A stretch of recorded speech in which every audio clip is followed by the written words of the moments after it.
What is the salary that one can expect if they want to venture into consulting in public policy? It's always been a controversial discussion for MBA colleges, I guess. Do you see any difference in yourself, in terms of the career advancements, what you have currently at your job? And how would you, place yourself, in terms of defining yourself as new individual or new profession now as compared to the earlier one?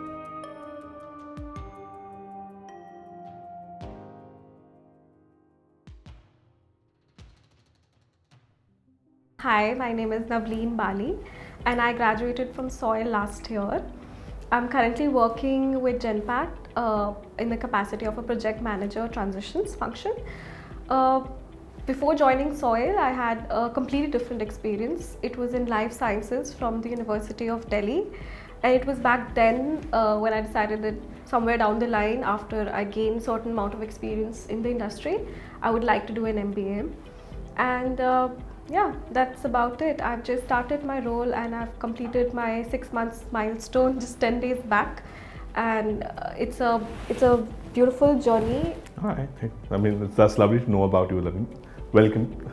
My name is Sachin, and I've been an alumni of 2015-16 batch. Before joining SOIL, I was with Infosys. I was systems engineer, like most of the engineers are. I spent close to 2 years with Infosys, and then I obviously decided that I don't want to continue coding as such. Every engineer's dream, I guess, after a point. To sum it all, I think I probably looked at every life cycle of what an organization goes through, like from generating leads to how to nurture those leads, how to market it to them, and finally how do you engage the client with customer relationship management as such. So I've vividly worked with brands like Infosys, PwC, E&Y, and that's how I sum it up my experience of around close to 10 years of work as such. So I think rolling back to my journey, as I said, when I was with Infosys, I wanted to go out from that place. I was, I wouldn't say depressed, but I was frustrated for a matter that what is the, because I've done my engineering in electronics and telecommunications, which most of the Infosys employees are up to. But after spending close to 2 years coding Java and business analyst and all of that, I certainly thought this is not an area where I would like to grow professionally per se. And I think after SOIL, a lot of things had changed for me. Being on a personal front, I think a lot of emotional balance, emotional quotient, that's what EQ has developed on that front. But I think that has also simultaneously helped me in my professional career as well, because you're not blindsided with profits or money as such. So that's what we've been taught at SOIL, that we have to look at different spectrums, different areas, and I think that is what has helped me to grow as an individual and as a professional. Yeah, I think I totally agree with some of the things that you've said. And the last point about looking beyond profits is something that's been consistent, because I've graduated last batch, and this is the one key thing that was inculcated in all of us throughout the year, that profit is the one thing that you look at as a professional in the business arena, but you also have to have the emotional capabilities to be able to look beyond profitability in terms of money, and also see how you can help make profits through helping people out there. So you have to have that sense of community when you're going out there to serve and to work in the workforce.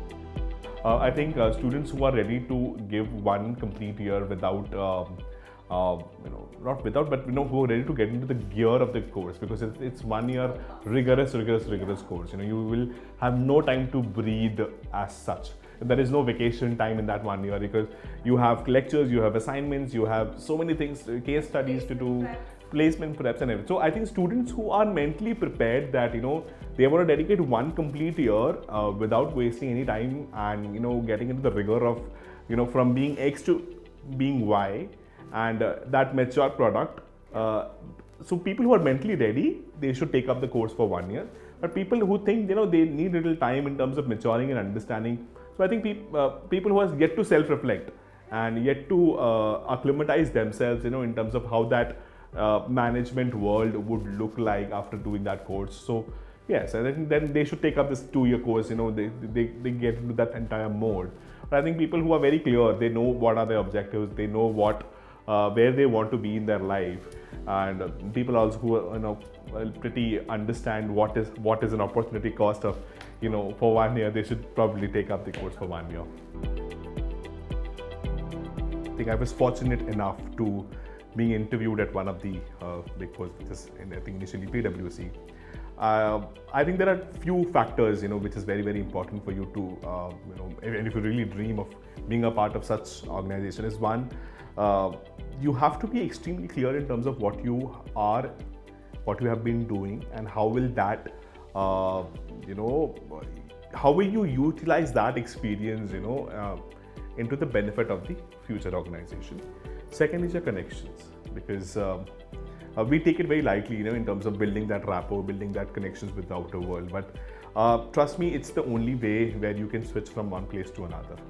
I think for me, what I have realized over the period of time is, for being an excellent salesperson or an excellent pre-sales or an excellent marketeer, what is very, very important is how effective as a communication expert you are. If you know how to really write well, if you know really how to communicate your set of questions or set of recommendations across the table, if you are good at it, I am sure you can get into any roles. I mean, that is not a hindrance. It's just that your self-reflection is very important, that how can you mend your ways and utilize that experience into another field. If you know that, then it's an easier switch. But if you can't marry that, and if you only think in that uni direction, that if it's for PwC, I will have to use marketing jargons, and not marrying it with your experience, then that is something you're going wrong heavily. So this brings me to the next question, which is something that students are very excited to know about. Is that what is the salary that one can expect if they want to venture into consulting in public policy with a certain amount of experience in this unrelated domain, but wants to come into consulting? Well, it's always been a controversial discussion for MBA colleges, I guess. So I think there is no set rule, especially when you graduate from college, because you might come from certain experience, as we keep discussing, and you might get into a different field altogether. Now, with people who come from relevant background, when I say relevant for the future role, for example, if somebody who's worked in IT industry, then they get into a business analyst, they have a relevant experience, a relevant background, and they getting in a relevant role. In that case, I think it's a perfect marriage, because you are, there are chances of you getting a significantly better package. But what if you come from a different field altogether? I mean, you come from an X field and you get into a Y field. Your X field experience is not valid per se for a Y field. And in that case, you can't expect the Y company to give you a significant hike or a raise, because they might consider you as a fresher for that particular industry. So I think it's usually a notion with students. They expect looking at certain colleges' median package or highest package or an average package, they would also try and match up their own expectations. Then they'll build an entire world around it. If I am at 3 lakh package, I'll probably get a 10 lakh package after I graduate from this college, which is not a great way of looking at it, because I think what you should look at, and I think your journey should not be defined by what package you would get, but your focus should be on in terms of what role should you get into. Because I think if your objective is if your end goal is very objective towards confined towards getting money, you may end up getting it, you may not end up getting it. But if you get an exceedingly good role, and then you probably excel in that field, the possibility of you reaching that money stage would be easier. But if you look at only money, and then there is no job satisfaction, there is no understanding or enjoying at that role or job at all, then there is no fun. Then your entire idea of doing an MBA or a 1-year course goes for a toss. And probably for most of us, that this is a postgraduate degree, which is probably the last course of our entire career, and we may not have another chance to get into it. So I think if you have gotten that chance, we should look for a better role and a better package in terms of that ability or your position to deliver, or that area of expertise to deliver, money will come eventually. I mean, I think that's what we have seen as well. Obviously there are some people with lady luck on their side where they will get highest package, and I think that's good for them. I mean, they should always encourage other set of people to look at it, but I think that should not be the end goal altogether. That they should be they should be getting the highest package because and it doesn't happen that if you're a batch topper you will get a highest package. ऐसा नहीं होता है. It all depends on your on what set of experience you have, what set of companies are coming through, and what you're getting into. Let's just walk back a little bit and understand that before joining Soil, you were doing job, and I'm sure you were pretty happy doing that job as well, and exceedingly you were doing well. And then you decided to take up a course, and then you took up the new opportunity.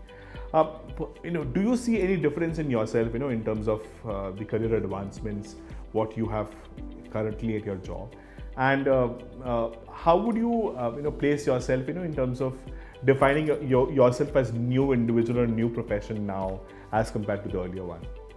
I think most definitely there has been a huge shift after I've graduated in from Soil, not only from the hard skills perspective, but for me personally it was more towards the inner reflection that I had as part of my journey at Soil. But if you're only looking at it from the experience of how my role differs before and after Soil, I think before Soil my role was more tactical. It had more to do with the day-to-day operations management. Right now I'm in a position where I also have to contribute towards the strategic initiatives of my organization. I also have a clear career path in front of me and the kind of skills that I'll need to develop probably to excel in the career that I'm looking at. Probably that was the reason I chose to do an MBA, because I thought that I had accomplished as much as I could in my previous role, and this is the right time to make that switch. And of course, once you have an MBA program under your belt, you do understand what are the conversations that are going on in the organization, because you don't just look at it as a resource in that organization, but you also try to understand what is the strategy behind it, where is the vision of this company, what is this whole group headed towards. And that makes a huge difference in how you execute your day-to-day work also, because now you understand that some of the questions that you've had when you started out is now irrelevant, because now you understand what are the linkages between how this function is dependent on this function, and how all of us have to literally work together towards that one vision, and which is very, very important. And you understand that only when you have gone through that understanding. I think one thing what people should probably do, I think I'll first start with things people should not do is, do not listen to your friends completely without doing your research.